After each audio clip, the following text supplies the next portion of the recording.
Hi! In front of me is Xiaomi Poco X4 Pro 5G, and today I would like to show you how you can add event to calendar on this device. First of all, you need to access calendar by tapping on it.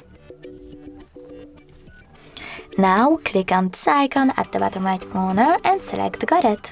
After that, tap on the month above and pick a date. When you're ready, click on this plus icon at the bottom right corner, select Event, and adjust it however you wish to.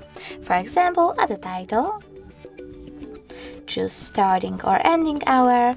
You can also disable this feature by tapping on the switcher next to all day. Take notes over here. You can also add location, choose while using the app or only this type, type in an address and click on the correct one. Then set up notifications, minutes, hours, or weeks before your event, and just save at the top right corner. As you can see, my event was successfully added. If you wish to edit it, you can do that by tapping on it and clicking on this pen icon at the top right corner. Now make your changes and just save. If you wish to delete it though, you need to click on it one more time, but this time click on those three dots at the top right corner, select delete and confirm your choice in the pop-up. Thanks so much for watching. If you enjoyed this video, leave a like, comment and subscribe. Bye!